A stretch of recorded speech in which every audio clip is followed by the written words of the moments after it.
Ladies and gentlemen, boys and girls, Diet Time is here. That's right, we've reached the final chapter of Friday the 13th. It's not the final chapter. It's just the last part of the original. Okay, here's the theme song. Well, greetings and salutations, Internet. It's your old pal, Patrick Hamilton, coming to you once again from Camp Crystal Lake.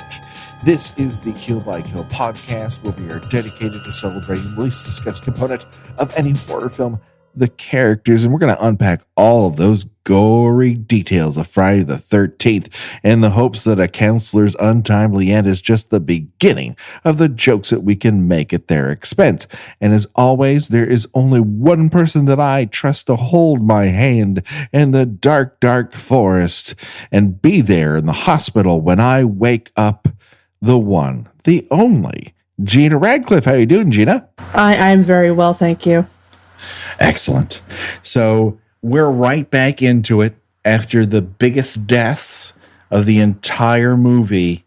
We're back to a couple inconsequential white guys who just are in the way. Let's get into it first with Steve, the camp owner, quote unquote, of Camp Crystal Lake. What can we say about Steve that's positive? Gina? He has a spectacular mustache. Yes.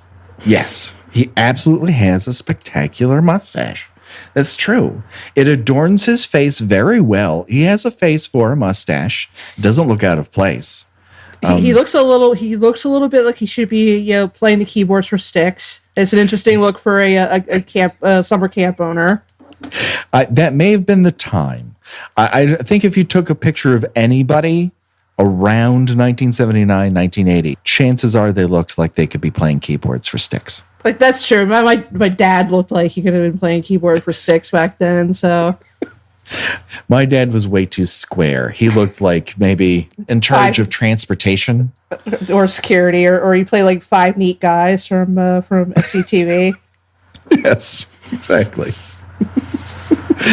He also had a mustache, but a very, very well kept mustache. Steve comes across best. Everywhere else, Steve is a bit of a jerk. He has been involved with Alice, we learn at one point, and begs her to give him another chance and to stay as part of the staff of Camp Crystal Lake.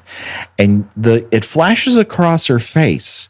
The immediate answer is hell fucking no. But she's too nice to say it out loud. And he does not get that.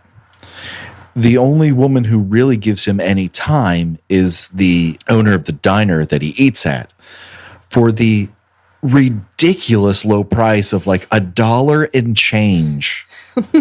is one of the most anachronistic parts of this is his price tag at the end, and he's like gives her $3 and she goes to give him change. Like, hold on to that. That's where you're making. Why would you do that? I know you're supposed to go through the motions, but like, he's giving you $1 and change from a meal that cost $1.71. Like, hold on to that. And then he gets a ride from a sheriff's, the sheriff, I guess, and who treats him like he's an Uber driver. And they yammer to one another. The sheriff gets a call on the radio. He says, I got to drop you off. And then he wanders towards camp. A bunch of things happen in the middle. And then in the blackest night possible, we see Steve approach the Camp Crystal Lake sign.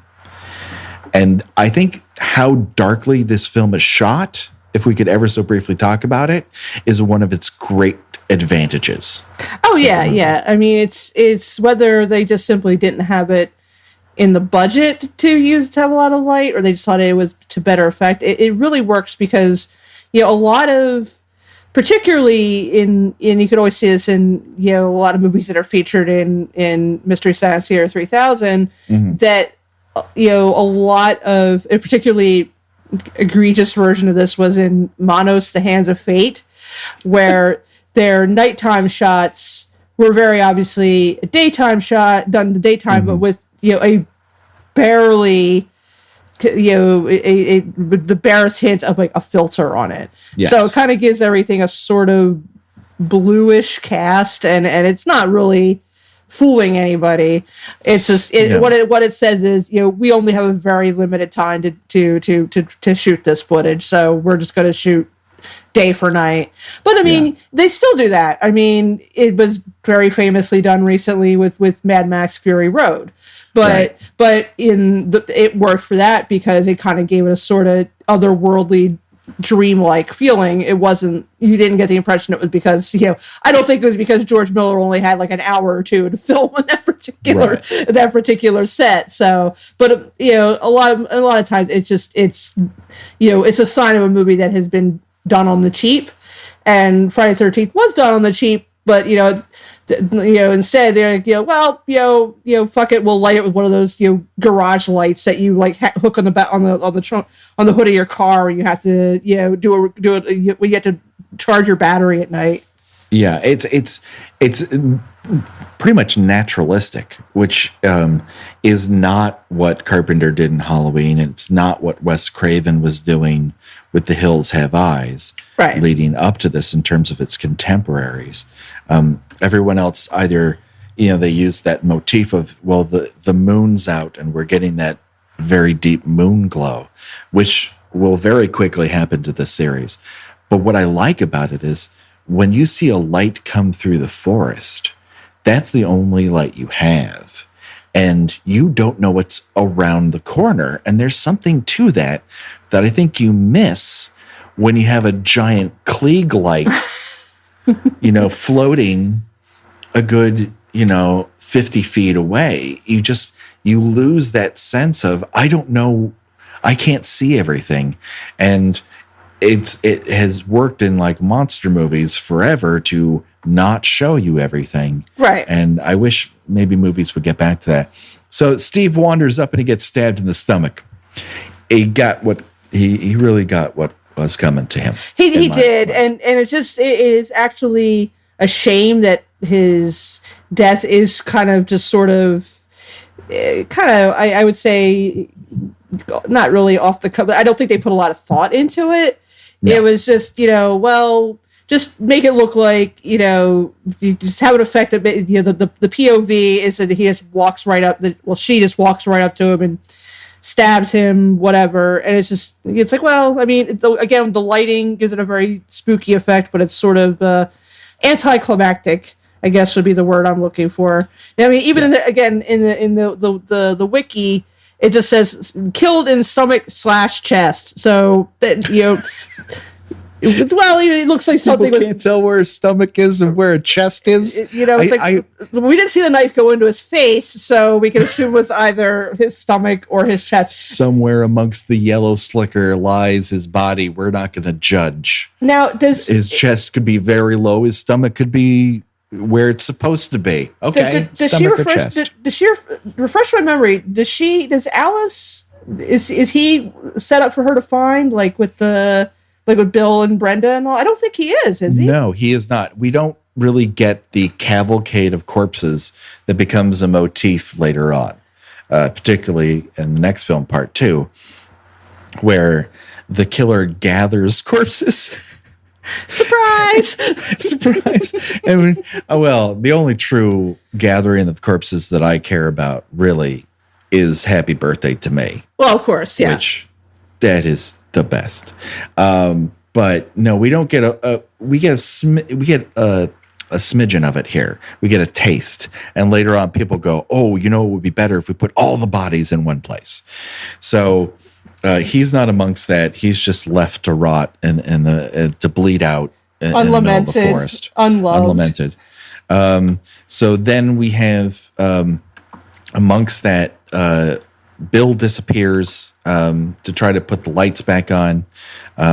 Alice wanders off, finds his red rain slicker, which we think, he's the red herring, and then when the lights come back on, she closes the door to the generator, and there's Bill hung up on the door with an arrow in the neck and an arrow in the eye. And his throat slashed for good measure. And again, that emphasizes what kind of sheer animal strength Mrs. Voorhees must possess to lift up a grown man and be able to just nail him to a wall with an arrow. Yes, I mean he's not sporting a lot of extra weight on him, but he's at least 175, 180, 185 pounds to lift that dead weight not only from wherever she killed him from and then hoist him upon a door. Like one-handed. It would have to be one-handed too. I mean, she is She must have grown up on a farm or something like that. I mean, that's the only assumption I can make. And to do that without smearing her beautiful sweater in viscera. I mean, the woman is talented. Let's just put it out there. Let's praise her for what she is. She carefully She's good at this. She carefully Scotch guarded her sweater before each kill.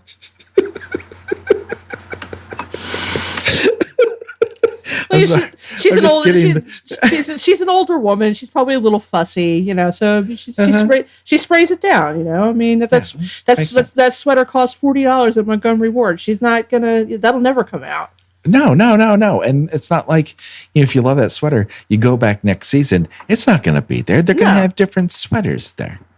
My very quickly, the first sort of professional photo we took of my son, he was wearing a very similar sweater, that sort of, winter on the northeast, as it were, clamming sweater. And we showed these pictures to my wife's mother and her father-in-law, their friends. And the woman looked at the picture and she just beamed. He looks adorable. Oh, and look at him in that rich boy sweater. And I'm like, what? Why is that a rich boy sweater? I don't. Does she think I couldn't even, if you told me, hey, rich boy sweater, and what image would come to mind, I don't honestly know what that would be. I would just think of a pattern like dollar signs across the front of it, or something that Richie Rich might wear. Exactly. when it's around 50ish. It's fall. There's a crisp in the air. But what do you actually would it actually, shouldn't it be thrown over his shoulders to be a rich boy sweater? I would think that. I mean, at best, if you were to make a reference to it, I would think it would be like an Irish Spring commercial from the 80s of a guy whistling along the shore of Ireland, because that's kind of what it looks like, is one of those white wool Irish sweaters. But rich boy sweater, I don't even know where to go with that. Okay, so Steve's down. Bill, our red herring, is down. Then we get Alice trying to protect herself, and for the next 20 to 25 minutes is her running around various environments. She ties a doorknob to the rafters. She's in the way when Brenda's tossed through a window, bloodied and surrounded with rope. And then she discovers Mrs. Voorhees, I'm trying to think of her exact words, how she describes herself, that she's a friend of the Christies. Is how she describes herself. Right. Just hanging around, just chilling. I'm friends with the Christies. I always come up to the camp in the middle of a dark night. Alice goes, oh my God, someone's trying to kill me. Someone's killed everyone else. We got to get out of here. And Mrs. Voorhees is kind of like, you are high as a kite or something, but I'm not buying what you're selling. I'm unafraid. Let's just wander about and talk with one another as I play cat and mouse with you. I don't know why she chooses. I guess because she's the last one left. Alice is the last one, so she's going to give her villain's monologue. Somebody has to hear it. So I mean, which I don't know why she's explaining herself. If she intends to kill her anyway. I mean, it's sort of like at the end of Natural Born Killers when was when Robert Downey Jr. tells her, "Oh well, you need someone to be your witness," and they're like, "Oh well, we do your camera." But I mean, she's telling her all this, but why are you telling her this if if not for for her to spread the legend of Mrs. Voorhees around? Right. Yeah. It's kind of like, well, I'm unafraid of Alice. I don't really think very much of her, but she's the one I'm going to explain why I went crazeballs on everyone. And eventually it comes out she was a cook at the camp. That's why she's friends with the Christies. And she lost her son in a drowning accident. Now, let's get into this a little bit with Jason. Because as written, Jason was just a kid who drowned. And then the makeup that they decided to put on Jason gives the impression that Jason was not placed appropriately for his needs. Let's put it that way. No, I mean, he's a little kind of over the top deformed. I mean, he has like the big fried egg eye, and it's like, and like his head is misshapen, and it's like, why are you leaving this woefully deformed child? And I'm pretty sure that's no longer a politically correct term, but I can't think of the term I'm looking for right now. Well, Tom Savini described him as, he reminisced that there was a kid in his neighborhood who looked like this, and he describes him as a mongoloid, which that's even worse. Of a certain time, yes, it's the worst. Aside being the best Devo song, is the worst way to describe somebody. Yeah, they're based. There was no this kid should not have just been kind of left to his own devices at a summer camp with a bunch of teenagers just kind of half-assedly watching out for him, and it's a little strange. It's more than a little strange. I mean, I understand that she's working there, so she wants to keep her child, but if you're going to give your kid a summer camp experience and he requires these needs, I just don't think Camp Crystal Lake is the right place for him. And as Betsy Palmer, the actress who played Mrs. Voorhees, is telling this, it's very emotional. It's very well played. There's a tear in her eye. The crazies start to coming out, and it flashes back to Jason's drowning, and we get that full-on day for night shot of the filter on the camera, right? Which means that Jason drowned at night, meaning that she's upset that counselors were screwing in the middle of the night and not watching her child, and her child drowned in the middle of the night when he should not have been swimming. And he also requires very special needs. I think Mrs. Voorhees is at least half to blame for this kid's death. Right. I mean, she wasn't cooking in the middle of the night. I mean, that's just, I mean, and if your kid is prone, which I assume he might have been just kind of wander off, on his own, you probably might want to put a lock on his cabin door or something like that, or go with him if he needs to leave. Yeah, he needs to be monitored. He needs special attention. He's not just some rando 9-year-old. He obviously needs more help than the average.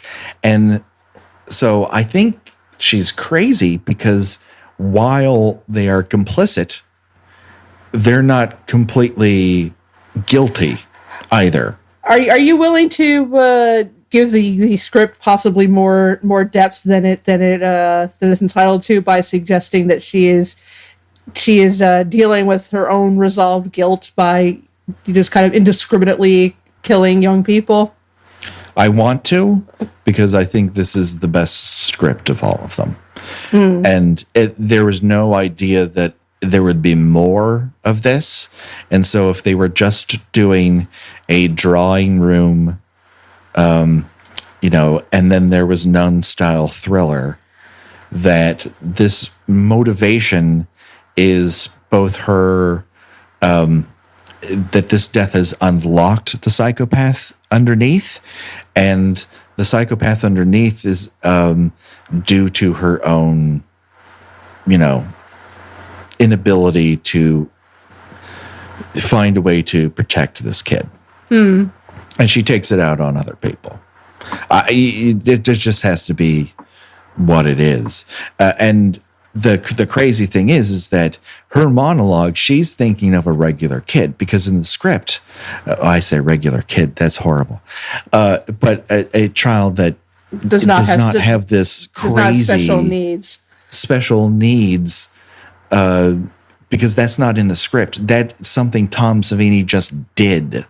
And she didn't know that until way down the line. And she's like, well, who's that? And they're like, oh, that's your son. That's the kid who's playing your son. She's like, that's not what Jason looks like. Like, in this movie it is. And so she's like, that's nuts. Yeah, why would I? Yeah, because it really makes her less sympathetic, because now you're thinking it's like, well, shit, lady, this is your fault. You let him go. It's like, don't take it on these poor horny kids. I mean, this is primarily your responsibility. Absolutely. So Jason, quote unquote, dies, and we'll get into that for the rest of our lives after this. And we especially need to talk about it at the beginning of our next episode.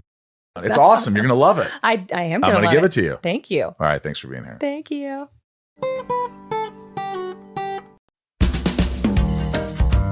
If you're shopping while working, eating, or even listening to this podcast, then you know and love the thrill of the hunt. But are you getting the thrill of the best deals? Rakuten shoppers do. They get the brands they love with the most savings and cash back. And you can get it too. Start getting cash back at your favorite stores and even stack sales on top of cash back. It's easy to use, and you get your cash back through PayPal or check. The idea is simple. Stores pay Rakuten for sending them shoppers, and Rakuten shares the money with you as cash back. Download the free Rakuten app and never miss a deal. Or go to Rakuten.com to start getting the most bang for your buck. That's RAKUTEN.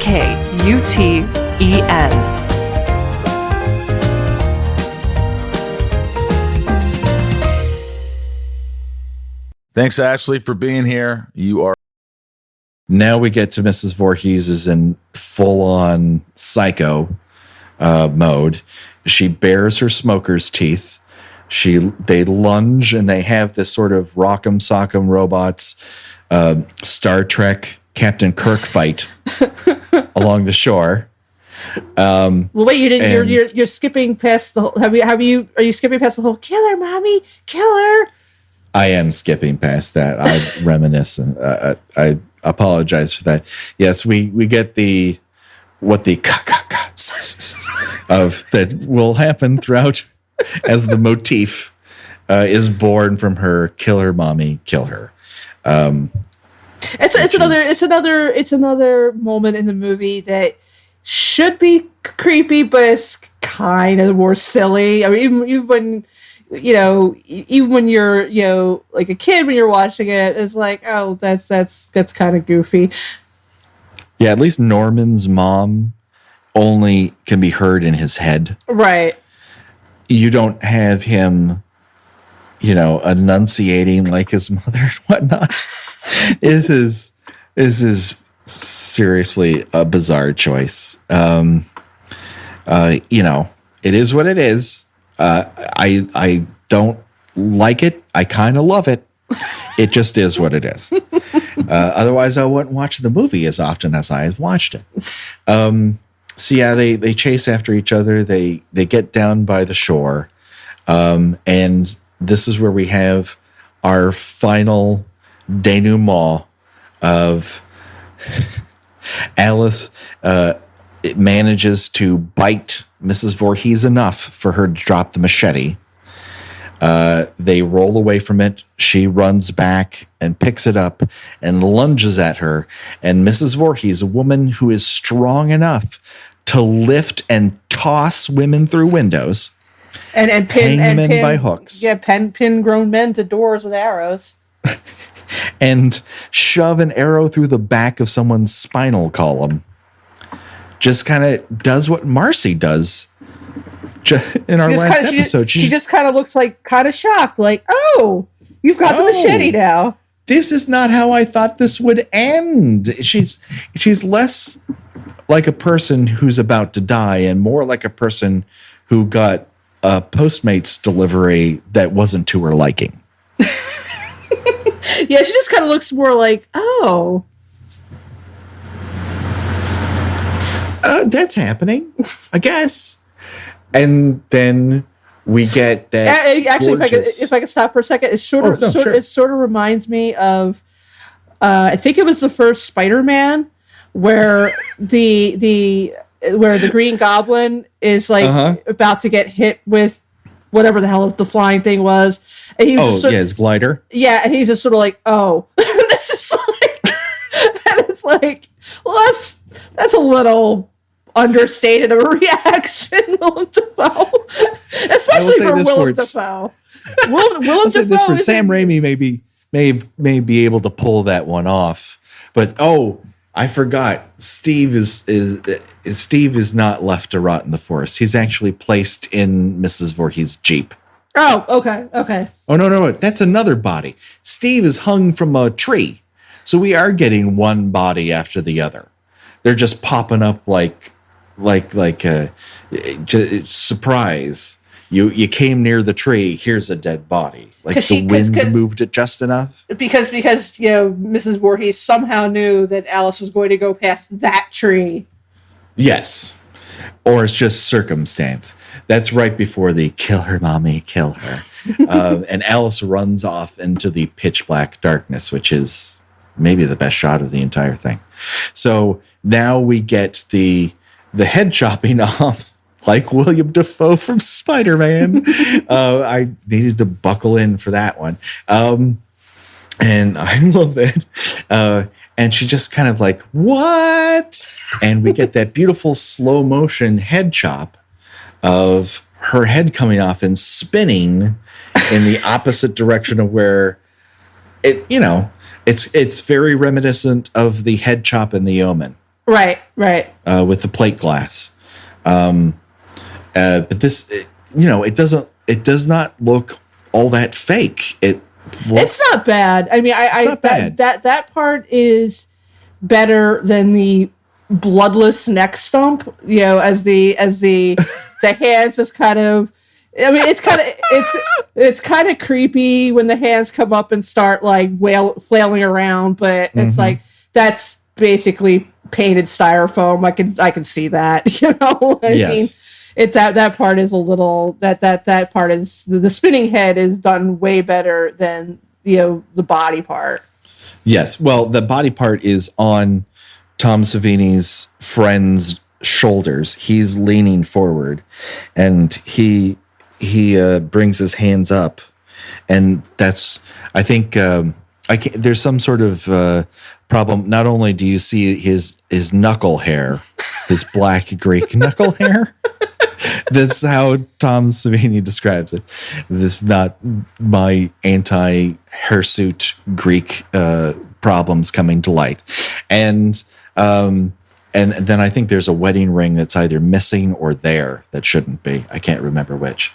But yeah, she gets taken out by Alice, and Alice's reaction is, well, I've had nothing but a horrible time on land. I'm just going to get in this canoe and go in the middle of the lake. Just gonna chill for a little bit. I'm not gonna find the nearest highway and start running and screaming, like my hair is on fire. Yeah, I mean, like everyone is. I mean, in a way I get it, but in a way I don't. It's like there's other canoes. If you're afraid of other people, like all they have to do is borrow a canoe and come after you. So yeah, she pushes herself into the middle of the lake, and then we fade out, and then we come up with the Carrie mist in the air. We see the police arrive and shout at her, but she can't. She's kind of in her own world of, I just chop someone's head off, just dabbling in the water. All of my friends are dead. Reflecting on what's become of her life. And then we get on top of it, Carrie scare of Jason leaping out of the water and dragging her back down. Which I think, if we were both in this audience, not knowing anything more than the poster or the trailer for this movie, might have scared the living hell out of us. It's pretty effective. It is. I mean, even knowing that, she didn't actually die in that scene, spoiler, that she does show up very briefly at the beginning of the second one. It's about as startling as, the end of Carrie, which it's similar in a lot of ways. It was directly ripping off. Yeah, I mean, they've stated as such, like, we need a Carrie ending. Yeah, the very kind of dreamlike feeling of it, and the sort of like, very synthesizer heavy, music playing, and then like, sort of false sense of, peacefulness after the chaos, and then here comes a dead person, the person you thought was dead, dragging you to some sort of horrifying afterlife doom. Yes. I mean, despite being a pretty blatant ripoff, it's very well done. I think it holds up very well. And I think it's the makeup in this at this point makes more sense to have him be sort of deformed and disfigured. Right, because he's been, because apparently no one dragged the lake after he drowned. Right. And he's been just laying under there, like, moldering for 20 years. And because I guess the Crystal Lake police force just doesn't have it in the budget to skim the lake when a child drowns. So he's just been... Yeah, did they assume that he drowned? I know this is a dream. I know because she wakes up in the hospital. We know this is a dream, but for the love of God, but then they build off of this. The entire franchise is built off of this moment, of the supposition that Jason didn't die. Right. But that completely undoes the entire motivation for Mrs. Voorhees. Right, and it's like she's just nutso. Yeah, and he lives off the land as a crazy goon in the forest. Meanwhile, I've lost my child. I need to kill people who open this camp over and over again and poison the well. Which might have been easier for her to do. Poisoning the well might have been a faster way to get rid of everybody. Well, that's one of the things that is brought up by the truck driver when they're taking Annie to the camp. And he goes, "Yeah, they had 2 kids die, and then the year after that, the well was poisoned," or something like that. So, oh my God, the emails we're gonna get. Oh, Jesus. Gotta start keeping better notes. So that does it. This is Friday the 13th. We are now through this movie. I no longer have to watch it every single week. I can watch another Friday the 13th movie every single week. Do you have any final thoughts about it before we bid adieu? No, I mean, obviously, out of all of them, this is still the one that holds up the best, because again, as we get into, like, one of the things I noticed as I'm looking at the wiki for this is that as you go on, the victim list gets longer and longer and longer, and then you look at like Jason Goes to Hell, and there is literally about 25 people who get killed in this movie. Yeah. And it becomes a Die Hard film at that point. And it's just like, oh, Jason X, there's even more people, and and a lot of them, like I'm looking at Freddy versus Jason, and half the characters don't even have names. You've got like Little Girl, Dead Boy on Tree, Ravers 1 through 6. Security. The Ravers. Yeah. Here's spoiler alert, kids. The Ravers have it coming. Yeah, they do. Or female counselor, and I mean, it really is like just not that the characters in this one were too developed. I mean, they really weren't, but I mean, it kind of really lost that, for lack of a better phrase, sense of intimacy, I guess. Yeah. Like, it lost that, and then there was one kind of sense, because it's somehow, more frightening when you've got a small group of people, and then they're like pretty much picked off, and one by one, then you've got like so many characters and supporting characters and people who just kind of wander in from, for no reason, onto like the bikers in part 3. Yes. Actually, I think bikers show up a lot in later movies and just, are there mostly to cause trouble. And and it's just like, you've got people dying in groups of 3, groups of 6, going back to the Ravers. And it's just, it gets a little bit like a video game after that point, where this one, it really does feel like a story you would tell around a campfire. Yes. And every sequel, of course, has to expand the scope and make it somewhat bigger, is always the go-to. We got to make it bigger. We got to make it bigger. And the problem with making it bigger is you lose the immediacy and the claustrophobic nature of the original, in that they're essentially trapped there. They're not beyond help, but help is a long ways away. Right. And it's an uncertain distance, and there's no guarantee that you would get to it. Whereas as we keep going, people wander in and out of where other people are being killed in other Friday the 13th movies all the time. Right. And it loses that.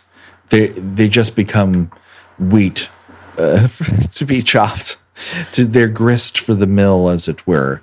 But there's not to say that there is not entertainment value to be had, because we're going to talk about every single one of those deaths. So, very quickly, while we have the opportunity here, let's do Would You Rather.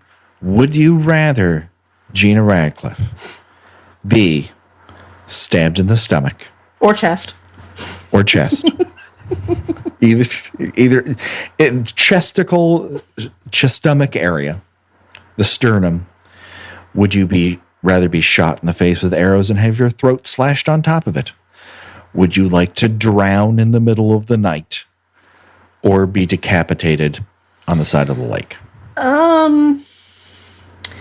Like I said in the last episode, I'm not a brave person. I would not want a prolonged death, and drowning is the least gory, but probably the most prolonged death. So I don't want to say drowning. I'm gonna have to go with the decapitation. It's quick, it's clean. It's a little gross with the hands flailing around and all, but I think I'd have to take that way out. Yeah, you're also gonna see it coming.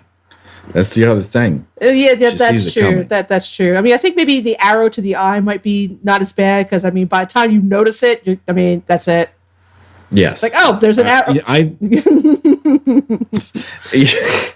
You only get halfway through the word. I think I'm going to go with arrow through the eye.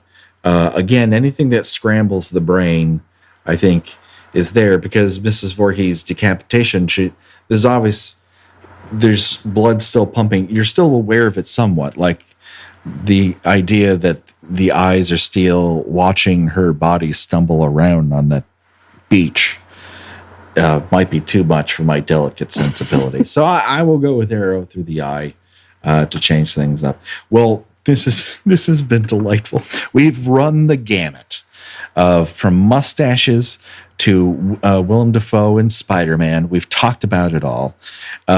Gina, where can people find you on the internets? Well, I write about a lot of old television that nobody really cares about anymore, except people from my age group. It is tuneintonight.wordpress.com, and then there is a supplemental Tumblr page that's tuneintonight.tumblr.com. All right. Awesome.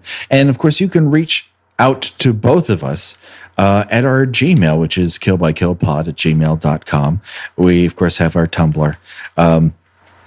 And we would love to hear from you. Let us know what you think of the show.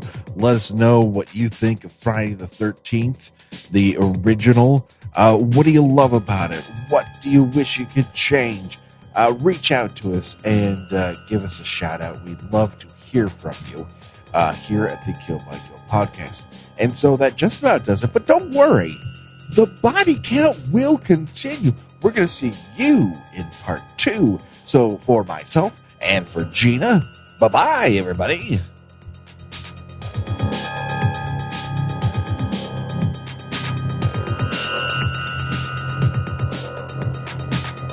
Kill by Kill is produced by We Write Good and is intended for entertainment purposes only. Friday the 13th is owned by Paramount Pictures. Jason is owned by New Line Cinema. No infringement is intended. Kill by Kill logo was designed by Josh Hollis. Visit him at joshhollis.com. The Kill by Kill theme was created exclusively for us by Revenge Body. Get the whole track and much, much more at revengebodymemphis.bandcamp.com today. If you like the show, please take a moment to rate, review, and subscribe. It really does help the show to grow. Thank you for listening.